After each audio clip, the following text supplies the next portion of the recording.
The day Eleanor Brennan decided to marry a killer, it was raining so hard even the mountains looked like they were weeping. She stepped off the Greyhound at Harlan County with $47, an army duffel bag, and the address of a man who didn't exist. The bus driver had called her ma'am with that particular tone reserved for women traveling alone, half pity, half judgment. She'd heard it before. 3 blocks from the station, she heard the chanting, "Hang him! Hang him! Hang him!" The crowd filled the courthouse square, 100 souls hungry for blood dressed as justice. At the center sat an iron cage, medieval and obscene, rain streaming off its bars. Inside, a man who'd forgotten how to be human. Sheriff Dalton was loading a shotgun. "Thursday dawn, boys. This Kraut bastard swings." Eleanor pushed through the mob. The caged man's eyes found hers. Not crazy, but dead inside. The same look she'd seen on dying soldiers in Da Nang. She knew that look. She'd worn it herself. 18 hours earlier, Eleanor had sat in a Cincinnati bus terminal reading Earl Patterson's last letter for the 100th time. "Come to Harlan County, Kentucky. I've built us a home. Fresh start. No questions about the past." She'd sold everything for the bus fare. A widow's furniture. A dead husband's medals. The wedding china that survived the telegram, but not her grief. Now she stood on an empty lot where Earl's house should have been. A neighbor woman smoking on her porch called over, "You looking for Earl Patterson?" "I'm his fiancée." The woman's laugh was cruel. "Honey, Earl left 6 months back with a cocktail waitress from Lexington. Guess he forgot to mention that in his letters." Third time's the charm, Eleanor thought bitterly. Her father had abandoned the family when she was 12. Her husband James died at Quezon before learning she was pregnant.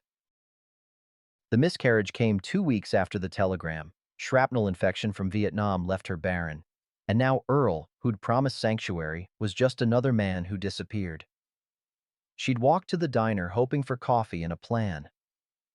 The waitress took one look at her, army duffel, field jacket, too short hair, and said, "We don't serve your kind here." "My kind? Women soldiers, ain't natural." That's when she'd heard the mob. Now, standing in the rain before the cage, Eleanor studied its occupant. Mid-40s, she guessed. Broad shoulders hunched inward. Marine Corps tattoo on his forearm. Eagle, globe, and anchor faded but visible. He sat with military precision despite the degradation, back straight against the bars. "What did he do?" she asked the man beside her. "Murdered Tom Garrett 3 weeks back. Stabbed him 17 times up at his cabin. Won't even defend himself. Won't talk at all, mostly. Just sits there like an animal." "Why the cage?" "Sheriff says it's for his own protection. Garrett family wants him strung up immediate. This way folks can see justice is being served proper like come Thursday." Eleanor moved closer. The man in the cage didn't acknowledge her approach, but she saw his eyes track her movement. Combat reflexes. She knew them well. "Marine," she said quietly. "I can tell by the tattoo. I'm Army, 65 to 66. Field hospital in Da Nang." His eyes flickered. First sign of recognition she'd seen. "They're going to hang you," she continued, keeping her voice conversational. "But Kentucky law says a married man can't be executed without spousal consent. It's an old law, rarely used, but it's still law." Now he looked directly at her. Gray eyes holding storms. Eleanor removed the wedding ring from her pocket. James's ring, the only thing of value she had left. "I'm proposing to you, right here, right now. Give me legal standing and I can demand a proper trial. Jury, lawyer, due process." The crowd was listening now, pressing closer. "Lady, you've lost your mind," someone called. Sheriff Dalton pushed through, shotgun cradled. "Ma'am, step away from the prisoner." "I'm within my rights, Sheriff. This man hasn't had a trial. He's being held like an animal for public spectacle. That's not justice." "He confessed." "Did he? Or did he just stop fighting because he'd already given up?" Eleanor kept her eyes on the caged man. "I've seen that look before, Sheriff. That's not a killer. That's a man who doesn't care if he lives or dies." "You don't know nothing about him." "I know he's a Marine. I know he's kept his military bearing even in that cage. See how he sits. That's discipline.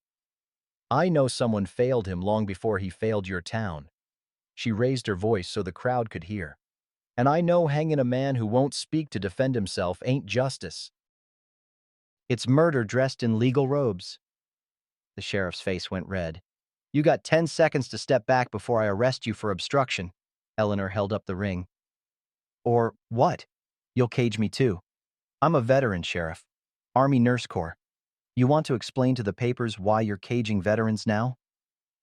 An elderly man pushed forward, white hair, judicial bearing. Sheriff Dalton, lower your weapon. I'm Judge Patrick O'Brien, and this woman is within her legal rights. The crowd murmured. The caged man's eyes moved between Eleanor and the judge, processing. Eleanor spoke directly to him. I need an answer. Will you marry me? Slowly, painfully, he shook his head no, not rejection, protection. He was trying to save her from himself. Too late, Eleanor said. I'm already decided. Now you decide. Do you want to die Thursday, or do you want a fighting chance? The man stared at her for a long moment. Then, with hands that trembled, he wrote in the rain-wet dirt at his feet. Why? Eleanor knelt so they were eye level. Because I've seen real monsters, Marine. You ain't one. He wrote again. I killed him. So did I. 83 times. Every soldier I couldn't save in Da Nang. She met his gaze steadily. We all got blood on our hands from that war. Difference is, mine died on my table. Yours died in a fight. Now, do we do this, or do I walk away and let Thursday come? The silence stretched. Rain hammered the cage. The crowd held its breath. Finally, the man nodded once. Eleanor stood, rain streaming down her face. Judge O'Brien, I need you to perform a marriage. Sheriff, you're my witness, whether you like it or not. Sheriff Dalton cocked his shotgun. Lady, if you really marry this animal, you'll be a widow again by Sunday. And when he kills you, don't say I didn't warn you. The crowd pressed closer, rope visible in someone's hands. They weren't willing to wait for Thursday. Judge O'Brien's voice cut through the mob. Sheriff Dalton, lower that weapon. This woman has invoked spousal protection rights under Kentucky Statute 403.020. The sheriff's jaw worked, but he lowered the shotgun. A woman pushed forward, mid-40s, black dress, red eyes. Judge, you can't allow this. That creature murdered my Tom, father of my 3 babies. Eleanor recognized the raw grief. She'd worn it herself when the telegram about James arrived. Mrs. Garrett, Eleanor said carefully, I'm asking for truth, real truth, not mob justice. He confessed. May I see it? Sheriff Dalton pulled out soggy paper. Eleanor read aloud. I done what I done. 4 words. No signature, no lawyer. She looked up. When was this written? Day after we brought him in. After how long in that cage? 6 hours, maybe. Eleanor turned to the crowd. 6 hours in an iron cage, and a man writes 4 words. That's a confession? She moved closer to the cage. Marine, were you covered in blood when they found you? The caged man nodded. Holding the weapon? Another nod. Do you remember doing it? His eyes opened. He held up his hands, staring at his palms like they belonged to someone else. His mouth opened 3 times before sound came. Don't. The stutter locked him. He gave up, shaking his head. Combat stress reaction, Eleanor said. I've seen it in Da Nang. Soldiers who fought and couldn't remember afterward. She pulled up her sleeve, showing the long scar. Mortar attack, 66. I don't remember the explosion. That's how trauma works, Sheriff. She knelt by the cage. What's your name? He wrote in the dirt. Jacob Mueller. Rank? Lance Corporal. Where'd you serve? His hand hesitated. Hugh. Son. Hugh. Eleanor's voice softened. Tet Offensive's bloodiest battle. How many in your unit came home? Jacob's face went white. 347, 3 out of 47. And the crowd shifted. This man fought in hell, Eleanor said. That doesn't excuse what he did, but he deserves a trial, not a rope. He'll get his trial Thursday, the sheriff said. right before we hang him. That's not a trial. That's a formality. Eleanor turned to Judge O'Brien. I'm invoking my right to marry this man and demand proper proceedings. The judge studied her. Do you understand what you're doing? If convicted, you inherit debt and shame. If acquitted, you're bound to a possibly dangerous man. I understand. Very well. Sheriff, unlock that cage. Judge, the cage, Sheriff. Unless you want a mistrial and release on technicality? Dalton produced keys. The lock clicked. The cage door swung wide. Jacob didn't move. 3 weeks in captivity taught him to expect cruelty. Come on out, son, Judge O'Brien said. Slowly, Jacob stood. His legs nearly buckled. One step, then another. When he cleared the door, he stopped, breathing hard, staring at sky like he'd forgotten what it looked like. Sheriff Dalton immediately clamped handcuffs on him. These stay till you're out of my county. Come back. I shoot you myself. Judge O'Brien positioned them on courthouse steps. Witnesses? Silence. Then Doc Pearson, elderly black man, stepped forward. I'll witness. A teenage boy raised his hand. My brother's in Vietnam. If he comes home broken, I'd want someone to give him a chance. Judge O'Brien opened his Bible. Do you, Eleanor Brennan, take this man, Jacob Mueller, to be your lawfully wedded husband? I do. And do you, Jacob Mueller? Jacob tried to speak. I. 30 seconds. 40. Face contorted with effort. Some in the crowd laughed. Eleanor took his cuffed hands. Just nod, that's all you need. He looked at her, trying to understand why anyone would do this, then slowly nodded. I do, Eleanor said for him. He does. For better or worse. Judge O'Brien closed the Bible. By the authority vested in me by the Commonwealth of Kentucky, I pronounce you man and wife. May God have mercy on you both. No kiss, no celebration, just rain and hostile silence. Sheriff Dalton grabbed Jacob's arm. 24 hours to clear Harlan County. After that, this certificate becomes a death certificate. They walked toward the county line, Eleanor carrying both bags, Jacob stumbling in handcuffs. Widow Garrett's voice called out, Mrs. Mueller, when he kills you in your sleep, remember I warned you. Remember my Tom died begging. Remember you chose this. Jacob stopped. His cuffed hands shook violently. Eleanor touched his shoulder. He flinched. Keep walking, Marine. We've got 15 miles before dark. But as they left the square, she saw something that made her blood cold. Sheriff Dalton speaking quietly to two men, pointing at their retreating backs. One man nodded and headed for the livery stable. They weren't going to wait 24 hours. The rain turned to drizzle as they left Harlan County behind. 15 miles to Jacob's cabin, the judge had said. Eleanor's boots were never meant for mountain trails, and Jacob's bare feet left bloody prints on the mud-slick road. They'd walked 2 hours in silence when Eleanor heard it. Hoofbeats behind them, coming fast. Jacob. She touched his arm. He jerked away violently, then froze, listening. 2 riders crested the hill. Eleanor recognized one, the man Sheriff Dalton had spoken to at the courthouse. Well, well, the rider said, reining in. The happy couple. Where are you headed? Muller's cabin, Eleanor said evenly. We're leaving the county as ordered. See, that's the problem. Sheriff's thinking, why wait 24 hours? Why let a killer walk around free even for a day? He pulled a rope from his saddle, already tied in a noose. Seems more efficient to handle this now. Jacob stepped in front of Eleanor. The movement was instinctive, protective. His cuffed hands came up in a fighter's stance despite the chains. You touch her, he said, no stutter now, voice cold and clear. I'll kill you both with my bare hands. The riders laughed. Big talk from a man in chains. But Eleanor saw what they didn't. Jacob's weight had shifted to the balls of his feet, Marine combat training overriding 3 weeks of atrophy. This wasn't a broken veteran anymore. This was a weapon coming online. Gentlemen, Eleanor said quickly, you're making a mistake. Judge O'Brien knows we're on this road.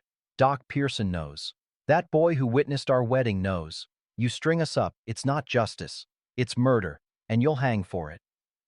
Who says anyone's gonna find bodies? The second rider drew his pistol. The gunshot split the air, but it came from behind them. All four spun to see Doc Pearson on a mule, ancient rifle smoking in his hands. Next one goes in flesh instead of sky, Doc said mildly. Boys, I know your mothers. I delivered you both. Don't make me tell them I had to shoot their sons for attempted murder. The riders exchanged glances. Doc, this ain't your business. It became my business when I signed that marriage certificate as witness. Legal document, legal protection. Now you two ride back and tell Sheriff Dalton that Doc Pearson said if anything happens to these folks, I'm testifying to the circuit judge about how he sent lynch mob after them, with names. Long pause. Then the first rider spat. This ain't over. Yes, it is, Doc said. Now get. They rode off, glancing back with murder in their eyes. Doc lowered his rifle. I figured Dalton wouldn't wait. Followed you from town. He gestured to Jacob. Let me look at those feet, son. Jacob shook his head, backing away. I'm a doctor. Sworn oath. Your feet are torn up. He doesn't trust Easy, Eleanor said quietly. War and all. I understand. Doc dismounted slowly, movements exaggerated so Jacob could track them. Son, I was the coroner on your family's case back in '64. I know what the report said. I also know what it didn't say. Jacob went rigid. Not here, Doc continued. Not safe. But when you get to your cabin, there's things you need to know. Things I should have spoken up about 3 years ago. He pulled out a small leather pouch. Bandages and salve for your feet. I'll leave it here. He set it on a rock. And son, I'm sorry. Sorry I didn't have the courage then that this lady showed today. He mounted his mule and rode off before they could respond. Eleanor retrieved the pouch. Let me wrap those feet. Jacob let her this time, perhaps because she didn't ask permission, just knelt and started working. His feet were worse than she'd thought. Weeks in that cage, walking on iron bars, had left deep cuts. She worked efficiently, her field training evident. You didn't stutter, she said, not looking up. When you threatened those men, your voice was clear. Jacob was quiet so long she thought he wouldn't answer. Then, combat voice, different part of the brain, threat response overrides the damage. What damage? He touched his temple. A scar ran along his hairline, mostly hidden. Mortar, Hugh, was unconscious for 2 weeks. Speech came back wrong. But it comes back right when you're threatened. When I'm not thinking, just reacting. He pulled his foot away, bandaging done. Can't sustain it. Stutter comes back. They walked on as darkness gathered. The cabin appeared finally, nestled in a hollow, surrounded by pine. It was larger than Eleanor expected, well built, with a covered porch and stone chimney. But when they got closer, she saw the garden overgrown with weeds, windows dark with dust. The whole place had the feel of a tomb. Jacob stopped at the property line, staring at his home like it might bite him. How long since you've been inside? Eleanor asked. 3 years. Not since the fire. What fire? He didn't answer, just walked slowly to the door, each step heavy as a condemned man's.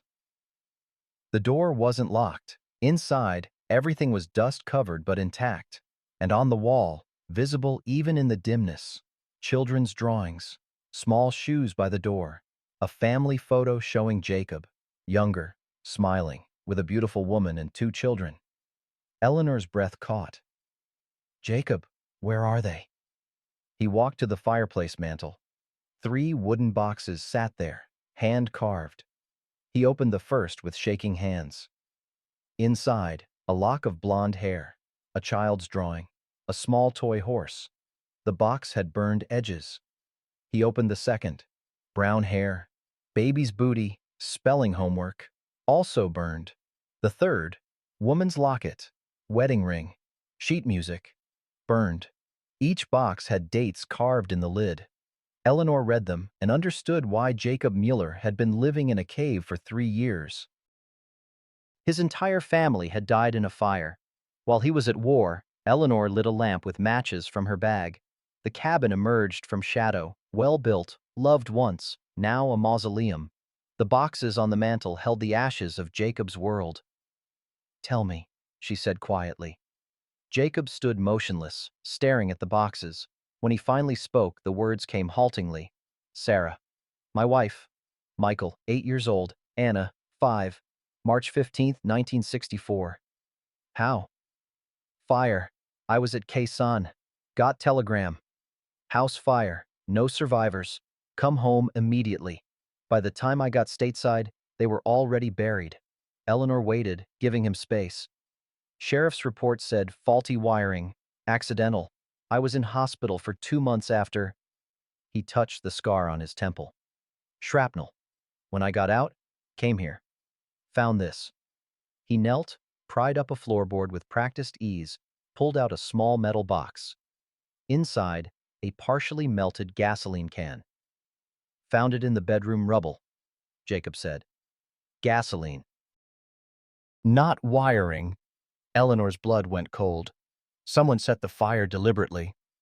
Sheriff Dalton said I was confused for my head injury. Said the can was from the shed, must have exploded in the heat. Closed the investigation." Jacob's hands were shaking. "I tried to tell people. They said I was crazy with grief. Dangerous. I started living in the mountains because every time I came to town, I'd see Dalton, see the Garretts, and I'd—" He stopped. "I wanted to kill them all, so I left before I did. But you came back 3 years later. Why?"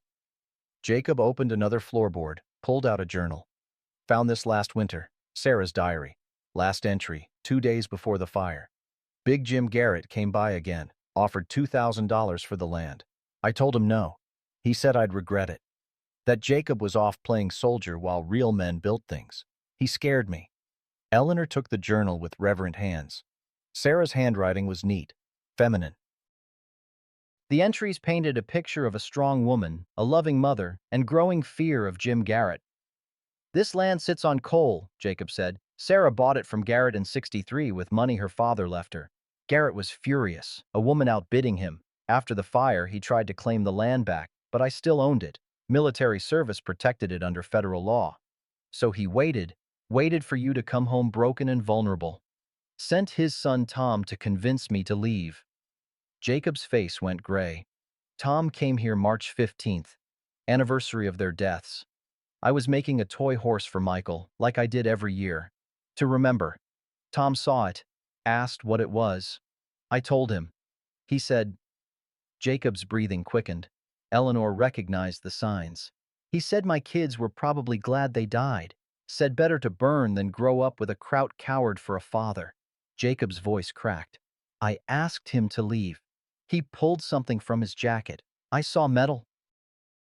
Thought it was a gun. I was back in Hugh, mortars falling, screaming, blood everywhere, and I—" His legs gave out. He collapsed to his knees, hyperventilating. Eleanor moved to him carefully. "Jacob, look at me. You're in Kentucky. It's 1967. The war is 8,000 miles away." "I killed him," Jacob gasped. 17 times. I counted after 17. You were having a flashback. Your mind was in combat. Does that make him less dead?" Before Eleanor could answer, a knock on the door made them both freeze. "Mr. Moeller?" A man's voice, elderly, gentle. "It's Doc Pearson. I'm alone. I have medical supplies." Eleanor cracked the door. The old doctor stood there, leather bag in hand, no weapon visible. "Figured you'd need tending," Doc said. "Both of you." She let him in. Doc's eyes went immediately to the boxes on the mantel, then to Jacob on the floor. "Son, I need to examine you. Make sure those weeks in the cage didn't do permanent damage." Jacob shook his head violently. "I'm not asking as the man who signed the false report," Doc said quietly. "I'm asking as someone trying to make amends." That got Jacob's attention. "False report?" Doc set down his bag heavily. "Your wife had a skull fracture, ante-mortem before the fire. Someone hit her hard enough to crack bone. I noted it. Sheriff Dalton told me to leave it out of the official report, said it would complicate things, that you'd suffered enough." The room went dead silent. "You're saying," Eleanor's voice was ice, "someone murdered her, then burned the house to cover it up?" I'm saying I was a coward who followed orders instead of doing what was right. Doc pulled out yellowed papers. These are my original notes. Everything I found that didn't make the report. Your wife fought her attacker. Defensive wounds on her hands. Your son Michael had smoke in his lungs, meaning he was alive when the fire started. Your daughter Anna, his voice broke.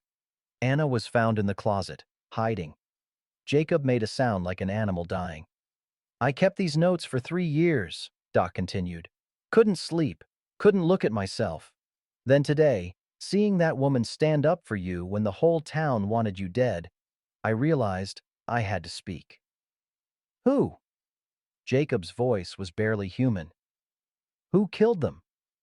I don't know for certain, but I can tell you this. Tom Garrett's father, Big Jim, owned this land before your wife bought it. He tried to buy it back the week after the fire. Every year since, he's tried. And Tom? Doc pulled out more papers. Tom filed to reclaim this property 6 times. Most recent filing was March 10th, 5 days before he died. Eleanor's mind raced. Tom came here March 15th, not to threaten Jacob, I think Tom was coming to confess, Doc said. I think he knew what his father did, and guilt was eating him alive. I treated Tom for drinking, depression, nightmares. He was falling apart. Jacob stood slowly, dangerously calm. Where's Big Jim Garrett now? He's the mayor, lives in the biggest house in Harlan County. And Sheriff Dalton? Married to Big Jim's sister. The pieces clicked into place. A conspiracy that had stolen Jacob's family, stolen 3 years of his life, nearly stolen his freedom. Hoofbeats outside, multiple horses. Doc Pearson went pale. Oh God, they followed me. Through the window, Sheriff Dalton, Big Jim Garrett, 4 deputized men, all armed. Sheriff Dalton's voice boomed through the door. Jacob Mueller, you're under arrest for escaping custody and kidnapping Doc Pearson. Come out now or we're coming in. Eleanor looked at Doc. Kidnapping? Convenient charge, Doc muttered. Gives them legal cover for what they're really doing. Jacob moved to the window with military precision, assessing angles and sight lines. Stone walls, 1 door, 2 windows, good defensive position. Jacob, we can't shoot lawmen, Eleanor hissed. They're not lawmen. They're covering up murder. His voice was cold, controlled. The stutter gone. Combat mode engaged. Outside, Big Jim Garrett took the bullhorn. Mueller, we know Doc Pearson's in there feeding you lies. Send him out and we'll talk reasonable. Doc pulled out his hidden papers, thrust them at Eleanor. These are property records. After your family died, Big Jim filed to reclaim this land 8 times. It sits on a coal seam worth millions. That's why the window exploded. Gunfire raked the cabin wall. Jacob moved like liquid, tackling Eleanor and Doc to the floor. Stay down. They're not here to arrest anyone. More shots. Wood splintered. A kerosene lamp shattered, flames spreading across the floor. They're trying to burn us out, Doc gasped. Same as they did to your family. Something in Jacob snapped. He grabbed a rifle from above the mantel. Eleanor hadn't known was there, and returned fire. Professional, controlled bursts, warning shots over their heads. The shooting stopped. Mueller, Sheriff Dalton shouted. You just fired on law enforcement. That's a death sentence. You murdered my family, Jacob's voice cracked with rage. Sarah, Michael, Anna, you killed them and called it an accident. Silence outside, then Big Jim's voice, careful now. Boy, you're talking crazy. That fire was 3 years ago, accidental. Everyone knows. Everyone knows you wanted this land. Jacob fired again, closer this time. Everyone knows my wife refused to sell. Everyone knows you threatened her. Jake. Eleanor touched his arm. He was shaking, rifle barrel wavering. Jake, listen to me. If you kill them, you prove them right. You become the monster they said you are. They killed my babies. His voice broke. Burned them alive. Anna was 5 years old. She hid in the closet trying to... He couldn't finish. Eleanor stomped out the flames spreading across the floor. I know, and we'll prove it, but not like this. A new sound cut through the standoff. Vehicles, heavy vehicles, military vehicles. Through the window, Eleanor saw a jeep and transport truck roaring up the mountain road. 6 armed soldiers poured out, M16s ready. A black officer stepped forward, silver oak leaf on his collar. Lieutenant Colonel. His voice cut across the chaos. Sheriff Dalton, stand down. This is now a federal matter. Colonel Harrison, this is civilian jurisdiction. That's Lance Corporal Mueller in that cabin. He's one of mine, and I don't leave my Marines to lynch mobs. Harrison's voice carried the weight of command. Weapons down. Now. Or I'll charge every man here with attempted murder of a military veteran. Big Jim pushed forward. That man killed my son. Your son Tom, who kept a journal documenting your conspiracy to commit arson and murder? Harrison pulled out papers. Yes, we have it. Tom's widow Sarah turned it over this morning, quite detailed, including the date you ordered the Mueller family burned alive, March 13, 1964. The color drained from Big Jim's face. Harrison continued, Sheriff Dalton, you're under federal investigation for obstruction of justice and conspiracy. Mayor Garrett, you're under arrest for murder. Anyone who fires another shot goes down for attempted murder of federal witnesses. This is horseshit. Big Jim's voice went shrill. You can't. I can, and I am. Marines take care of their own. Harrison signaled his men. Secure the area. Nobody leaves. Inside the cabin, Jacob slowly lowered his rifle. His hands were shaking so badly Eleanor had to take the weapon from him. It's over, she whispered. It's over. But it wasn't. Because through the window, Eleanor saw widow Sarah Garrett climbing out of the military jeep holding a leather journal. Tom's journal. The widow walked straight through the armed men to the cabin door and knocked. Mr. Mueller, I need to speak with you about my Tom, about what really happened the day he died. Jacob stared at the door like it might explode. The woman whose husband he'd killed was here. Voluntarily. Eleanor opened it. Sarah Garrett stood there, tears streaming, holding out the journal. My husband wasn't coming here to threaten you, Mr. Mueller. He was coming to save you. And I have proof. Sarah Garrett stepped into the cabin, her presence filling the small space with tension. Jacob backed against the wall, rifle still in reach, every muscle coiled. Mrs. Garrett, Eleanor said carefully, maybe this isn't the best time. There won't be a better time. Sarah's voice was steady despite her tears. She held out Tom's journal. My husband kept this for 3 years. I found it cleaning out his things after you killed him, Mr. Mueller. Jacob flinched like she'd struck him. I was so angry, Sarah continued. I wanted you dead, wanted to watch you hang. But then I read it, all of it. She opened the journal to a marked page. May I read something? Silence. Then Jacob nodded, barely perceptible.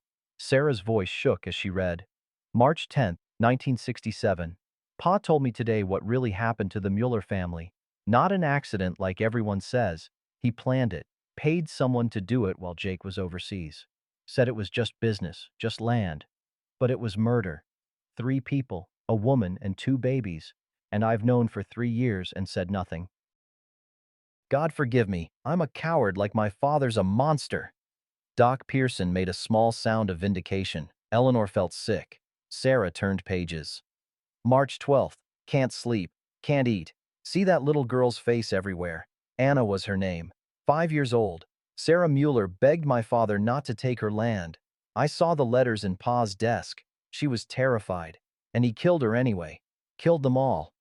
She looked up at Jacob, tears streaming. My Tom wasn't coming here to threaten you, Mr. Mueller. He was coming to warn you. Warn me? Jacob's voice was hollow. Read the last entry. March 15th, the day he died. She handed him the journal. Jacob's hands trembled as he read aloud, haltingly. Going to Mueller's cabin today. Going to tell him everything. Pa found out I've been asking questions, said if I betray the family, I'm no son of his. But I can't carry this anymore. That Marine deserves to know his family didn't die by accident. They died because of us. Pa will kill me if he finds out, but I can't live with this. I won't. The journal fell from Jacob's hands. Tom was trying to save you. Sarah whispered. Big Jim had hired someone to make your death look like suicide. Tom was racing against time. But when he got here, when he reached into his jacket for the journal, I thought it was a gun. Jacob's voice broke. I was back in Vietnam. I saw the enemy. I saw... He covered his face. I killed the one man trying to help me. Outside, Colonel Harrison's voice carried. Big Jim Garrett, you're under arrest for conspiracy to commit murder. You have the right to remain silent. Go to hell! Big Jim's shout was followed by the unmistakable sound of a pistol cocking. That journal's full of lies. My boy was weak, sick in the head. You can't... The gunshot made them all jump. Eleanor rushed to the window. Big Jim had fired, not at the soldiers, but at the cabin, at the window where Sarah Garrett stood. Jacob moved on pure instinct. He tackled Sarah to the floor as the window exploded inward, glass raining down. The bullet passed through the space where her head had been and buried itself in the far wall. That bitch, Big Jim screamed. Traitorous whore. I'll kill her myself before I let her destroy this family. Colonel Harrison's soldiers swarmed him, but Big Jim was wild, thrashing. She's lying. They're all lying. I built this county. I made something from nothing. That Kraut's wife had no right. Sheriff Dalton drew his weapon. For a moment, everyone froze, unsure whose side he'd take. Then Dalton aimed at Big Jim and fired. The shot took Big Jim in the shoulder, spinning him around. He dropped his pistol, clutching the wound, staring at his brother-in-law in disbelief. That's for making me watch children burn, Dalton said, voice dead. For making me lie about it for 3 years. For making me into something I'm not. He handed his weapon to Harrison. I'm done. I'll face trial too. I'm done running from it. Inside the cabin, Jacob was still covering Sarah with his body, protecting the widow of the man he'd killed from the father who'd caused it all. Eleanor knelt beside them. Jacob, it's over. She's safe. He looked down at Sarah, seemed to realize what he'd done, and scrambled back. I'm sorry. I'm so sorry. I killed your husband. I killed Tom. You saved my life just now, Sarah said quietly. The man who killed my husband just saved my life. How's that for God's sense of irony? Colonel Harrison appeared in the doorway. Medics checking Big Jim.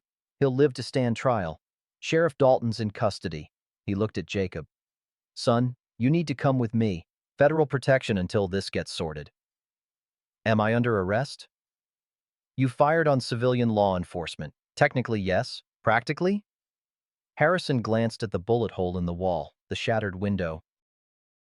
They fired first. You were defending witnesses, and you're clearly suffering from severe PTSD. We're taking you to VA hospital in Lexington. 60-day psychiatric evaluation. And then? Then you'll face trial for Tom Garrett's death. But with this journal, with the truth about your family, with Doc's testimony, Harrison's expression softened. Get yourself right in the head first, Marine. Then we'll worry about the rest. Jacob looked at Eleanor. I'm sorry.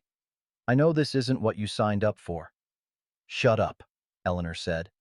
I signed up for in sickness and in health. This is the sickness part. The military transport truck rumbled down the mountain road, Jacob handcuffed in back with 2 MPs flanking him. Eleanor sat across, watching his face cycle through emotions, grief, rage, confusion, numbness. Mrs. Mueller, Colonel Harrison said from the front seat, you don't have to come. We can arrange transport back to... I'm coming. Eleanor's voice left no room for argument. The VA hospital in Lexington was a sprawling complex of brick buildings that smelled of disinfectant and resignation. Young men with missing limbs lined the corridors. Others sat in wheelchairs, staring at nothing, minds still trapped in rice paddies. Dr. Ellen Chu met them at intake. 40, Chinese-American, calm efficiency. Lance Corporal Mueller, I'm Dr. Chu. I'll be overseeing your evaluation. Jacob said nothing. He has severe combat stress reaction, Eleanor said. PTSD, flashbacks. He thought Tom Garrett was pulling a weapon when, Mrs. Mueller, I'll need to evaluate him myself. Dr. Chu's tone was professional, but not unkind.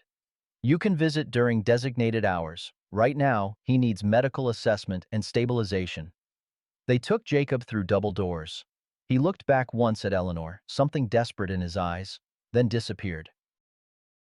Eleanor stood in the empty hallway, suddenly alone for the first time since she'd stepped off that Greyhound in Harlan County. 3 days ago. It felt like 3 years. She found a payphone, called the number Colonel Harrison had given her. "Yes, this is Mrs. Mueller. The colonel said you had a job opening. Nurse's aide position?" The voice on the other end was brisk. "Can you start Monday?" "I can start tomorrow." She rented a room in a boarding house 6 blocks from the hospital, $12 a week, shared bathroom, no cooking allowed. The landlady, Mrs. Chen, looked at Eleanor's wedding ring and frowned. "Your husband?" "In the VA hospital, psychiatric ward." Mrs. Chen's expression softened. "Ah, Vietnam?" "Yes, ma'am." "My nephew, too. He came back. Different. Angry all the time." She handed Eleanor a key. "You take care of your soldier. Nobody else will." Eleanor worked the morning shift at the hospital, then visited Jacob during afternoon hours. The first week, he wouldn't speak, just sat in the day room staring at his hands. Dr. Chu pulled her aside on day 8. "He's having severe night terrors, screaming in Vietnamese. Yesterday, he attacked an orderly who touched his shoulder from behind, thought he was under assault. We had to sedate him." "Can I see him?" "Not when he's like this. It's not safe." But Eleanor slipped in anyway during shift change. Found Jacob in a private room, strapped to the bed, sedated but still thrashing. She took his hand. "Jake, it's Eleanor. You're safe." His eyes opened, unfocused. "Sarah? Sarah, where are the kids? Get the kids out, the house is—" His voice cracked. "Anna's in the closet. I can hear her screaming."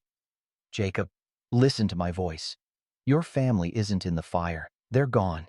They died 3 years ago. You're not there anymore." "I should have been home." Tears streaked his face. "I should have protected them. You were at war. You were serving your country. I should have died instead." His voice dropped to a whisper. "Why didn't I die instead?" Eleanor had no answer for that. She'd asked herself the same question about every soldier she'd lost in Da Nang. Over the next weeks, Jacob slowly improved. Dr. Chu taught him grounding techniques. The stutter lessened. He started talking in therapy, halting at first, then in floods. "He's carrying multiple traumas," Dr. Chu explained to Eleanor. "Vietnam, his family's death, the guilt of killing Tom Garrett. They're all tangled together. When one triggers, they all activate." "Can he recover?" "Define recover. Will he ever be who he was before? No. Can he learn to live with what happened? Maybe. With work and support." Eleanor visited every day, brought him books, played chess, listened when he needed to talk, sat in silence when he didn't. One afternoon, she found him in the craft room, carving wood. His hands moved with remembered skill, shaping something from a block of oak. "What is it?" she asked. "Don't know yet. Just need to make something. Spent 3 years breaking things. Need to remember how to build." The trial date arrived like a guillotine, December 15th. Chester Blackwood, the defense attorney Colonel Harrison had arranged, came to prep Jacob. "The journal helps," Blackwood said. "Big Jim's arrest helps. But you still killed a man with 17 stab wounds. Prosecution will argue excessive force, premeditation. Best case, manslaughter, 5 to 10 years. Worst case, murder 2, 20 to life." Jacob took it calmly. Too calmly. That night, Eleanor received a letter slipped under her boarding house door. "Eleanor, you should leave. Annul the marriage. Say I coerced you. No one would blame you. You could start over, find a whole man, have the life you deserve. I'm going to prison. Maybe I should. Tom Garrett died trying to save me, and I butchered him for it. What kind of man does that? Thank you for trying. You saved my life that day in the square. But you can't save me from what I am. Jake." Eleanor read it twice, then grabbed her coat. Eleanor found Jacob on the hospital roof, a violation of regulations, but the night orderly had looked the other way. He sat on the edge, legs dangling over 6 stories of nothing, the letter crumpled beside him. "Don't," she said quietly, not approaching. "Don't you dare. I'm not going to jump." His voice was flat. "Don't have the courage for that either." "Then what are you doing up here?" "Thinking about how much easier everything would be if I did." Eleanor sat down 10 feet away, giving him space. Easier for who? You, Doc Pearson, Colonel Harrison, everyone who's sticking their necks out for a man who doesn't deserve it. That's not your call to make. I killed an innocent man, Eleanor. Tom Garrett was coming to save me, and I butchered him 17 times. I counted the wounds after. I remember counting. His voice cracked. What kind of monster counts? The kind whose brain was trying to process trauma in real time. Dr. Chu explained this. Dr. Chu isn't the one who has to see his face every time I close my eyes. She isn't the one who hears him begging. He stopped. He begged, Eleanor. Said, please, I'm trying to help you. And I kept stabbing. The confession hung in the cold November air. You were in a flashback, Eleanor said. Your mind was in Hugh, not Kentucky. You weren't seeing Tom. You were seeing. Does that make him less dead? Jacob turned to face her, tears streaming. Does that bring back his children's father? Does that undo what I am? What you are is a sick man who did something terrible while his brain was broken. That's different from being evil. Is it? Yes. Eleanor's voice was steel. Evil is Big Jim Garrett planning to burn a woman and 2 children alive for money. Evil is Sheriff Dalton covering it up. You're not evil, Jake. You're damaged, and damage can heal. Some damage can't. Then you live with it. You make amends where you can. You help other vets so they don't end up where you are. You do better. She moved closer. But you don't quit, because that's the coward's way out, and you're not a coward. How do you know? Because a coward would have let those riders string us up on that road. A coward wouldn't have protected Sarah Garrett when Big Jim shot at her. A coward wouldn't be sitting here wrestling with guilt. He'd just make excuses. She sat beside him now. You want to honor Tom Garrett's memory? Don't waste the life he died trying to save. Jacob was quiet for a long time. Then, the trial's in 2 weeks. Blackwood says best case is 5 to 10 years. I'll be 55 when I get out. You'll have wasted your whole life waiting for a broken man who might not even... I'm not waiting. I'm living. I got a job, got a room, got purpose. Helping vets like you who came home to a country that doesn't understand what it did to them. She took his hand. And when you get out, whether it's 5 years or 20, I'll still be here. Because that's what in sickness and in health means. Why? The question was raw. Why would you do this?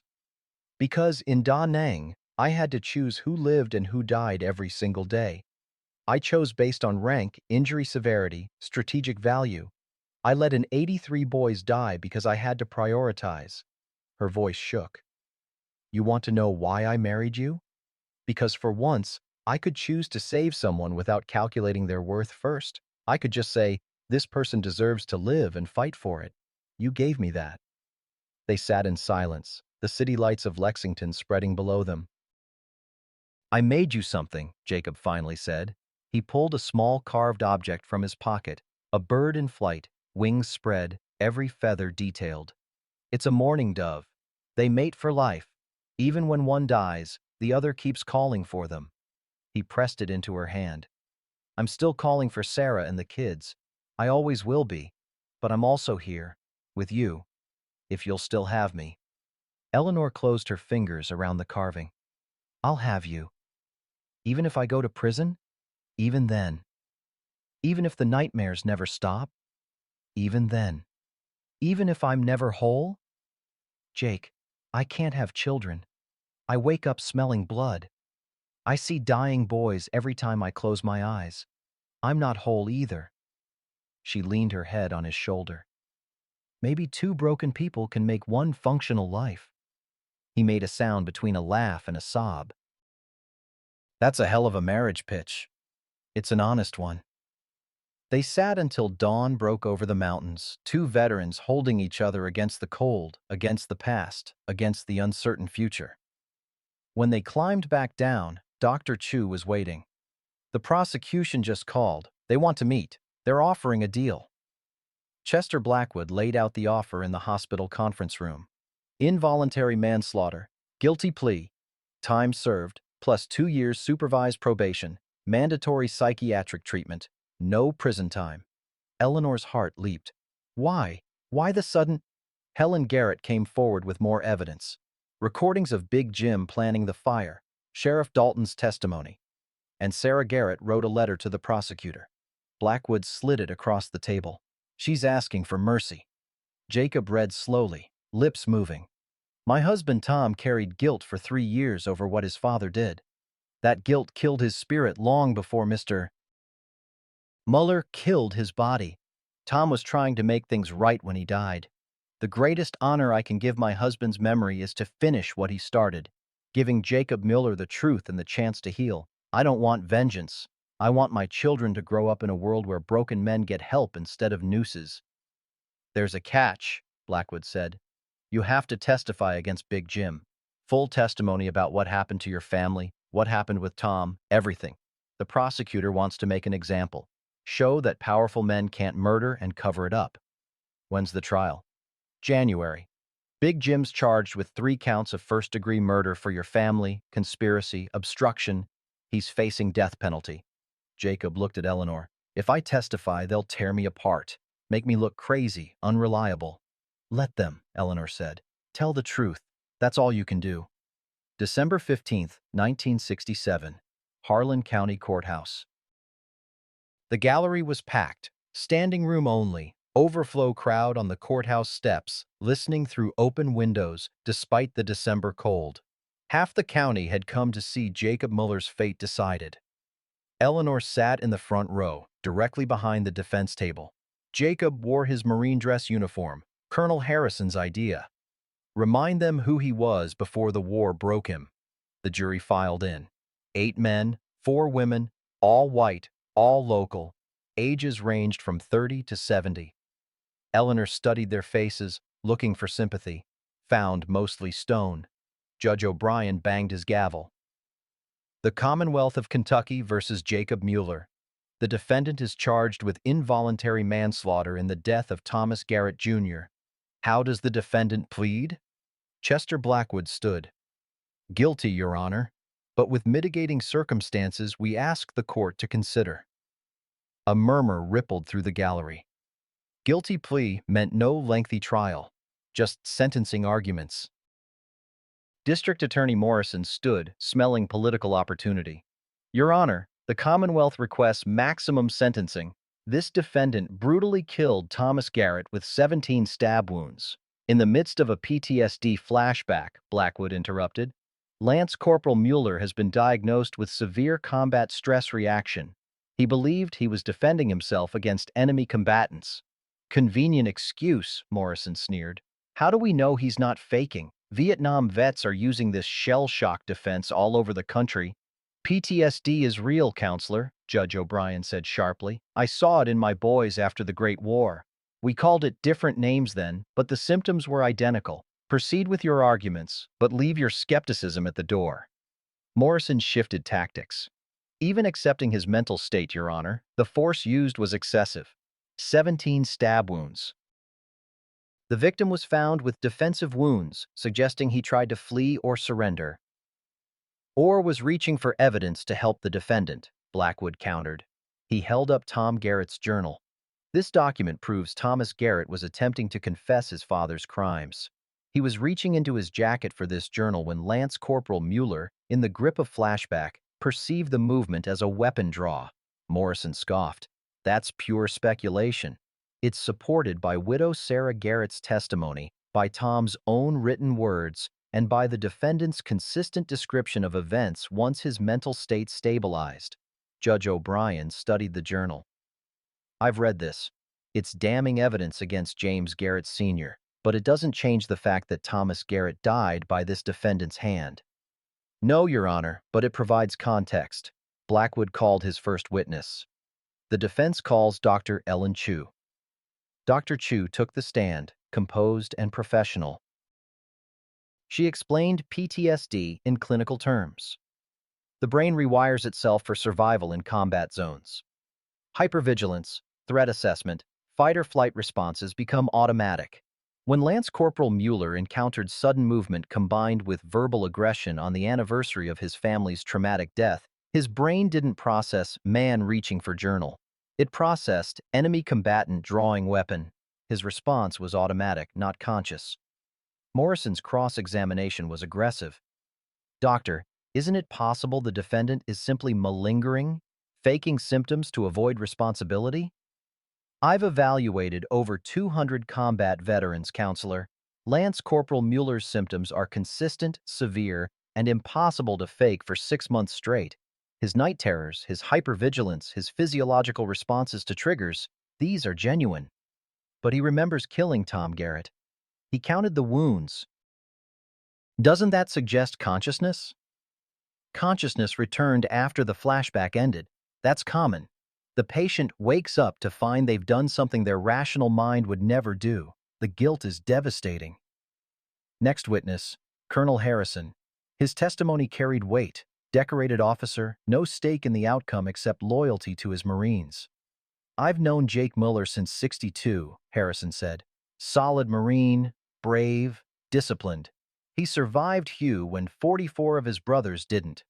That kind of trauma doesn't just disappear when you come home. It lives in you. Colonel, Blackwood asked, in your professional opinion, is Lance Corporal Mueller dangerous? With proper treatment? No more than any combat veteran. Without treatment? Harrison paused. He's a loaded weapon with a hair trigger. That's why psychiatric care is critical. These men need help, not prison. Morrison tried to rattle him. Colonel, isn't it true the defendant threatened to kill 2 men on the road from Harlan County? He defended his wife from a lynch mob. That's not a threat, that's protection. And his voice was clear when he did it. Combat mode. The stutter disappeared. That's consistent with Dr. Chu's testimony about how trauma response works. The testimony continued through the afternoon. Doc Pearson described the falsified coroner's report. Sarah Garrett read her letter asking for mercy, her voice breaking multiple times. Then Jacob took the stand. The courtroom fell silent. Mr. Mueller, Judge O'Brien said gently, you've pled guilty. This is your opportunity to address the court, to explain in your own words what happened. Jacob's hands gripped the witness stand. The stutter was there but controlled. I don't remember most of it. I remember Tom Garrett arriving. Remember feeling angry because it was March 15th, the day my family died. I was making a toy horse for my son Michael. Do it every year. To remember him. His voice steadied. Tom started talking about the land, about how I should leave. I asked him to go. He raised his voice. Said something about my kids. I don't remember what exactly. Then he reached into his jacket fast. And I wasn't in Kentucky anymore. Where were you? Hugh. February '68. We were pinned down. My squad. Charlie everywhere. My best friend Torres got shot reaching for his canteen. Sniper thought it was a weapon. I watched him die. Jacob's eyes were distant. When Tom reached fast like that, I saw Torres. Saw the sniper. Saw all 44 Marines I couldn't save. And my training took over. When did you realize what you'd done? When I saw his face. He wasn't Viet Cong. He was just a man. A scared man. And he was dying because of me. Tears streaked Jacob's face. I didn't want to kill him. I wanted to die myself. That's why I confessed.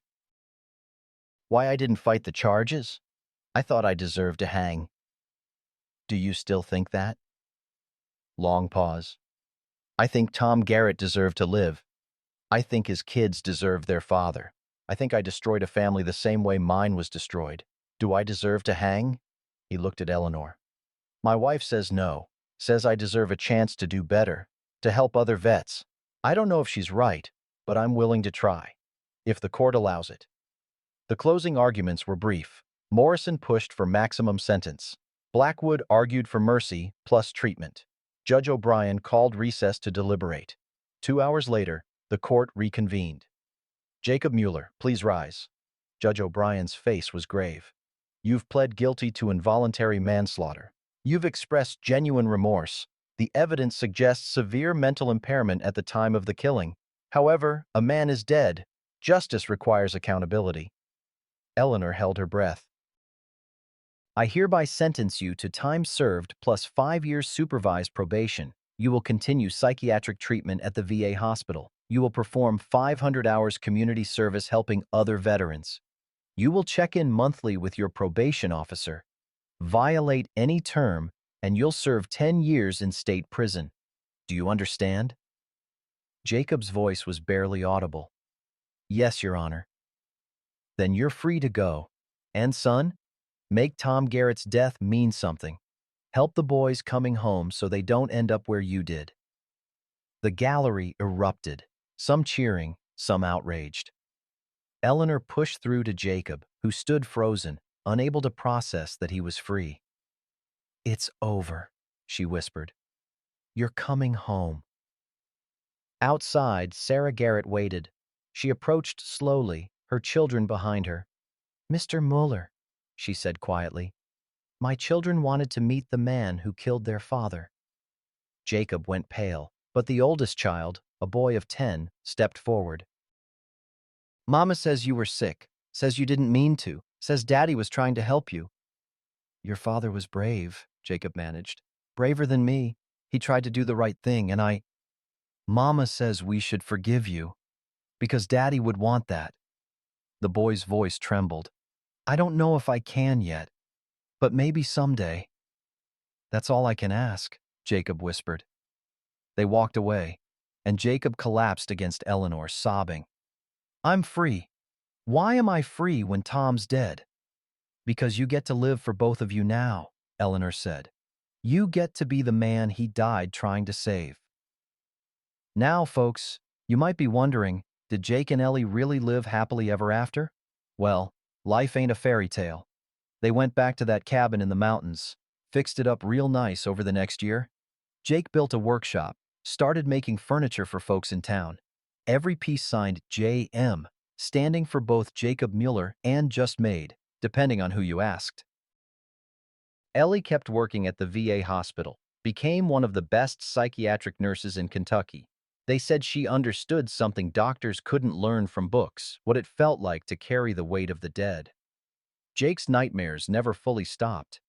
Some nights, Ellie would wake to find him on the porch carving by lamplight, working through whatever horror his mind had dredged up. But they got less frequent, less violent. He learned to live with them instead of being destroyed by them. They never had children of their own. Ellie's war wounds and Jake's grief closed that door. But over 20 years, they fostered 19 kids, mostly children of veterans who were struggling, who'd come home broken and didn't know how to be fathers anymore. Their cabin became a place where shattered families could learn to be whole again. Jake helped found the first PTSD support group in eastern Kentucky. Every Thursday night, veterans gathered in his workshop. Sometimes they talked. Sometimes they just sat in silence, carving wood, knowing they weren't alone. See, what Jake and Ellie's story teaches us ain't about perfect endings. It's about this. Sometimes the bravest thing you can do is stand beside someone when the whole world says run. Sometimes love ain't romantic. It's holding someone's hand through nightmares. It's saying, I see your broken pieces, and staying anyway. We're living in times when a lot of men come home from wars with minds full of things they can't unsee. We got a choice. We can cage them, literally or figuratively, or we can do what Ellie did, see past the symptoms to the man underneath. Offer a hand instead of judgment.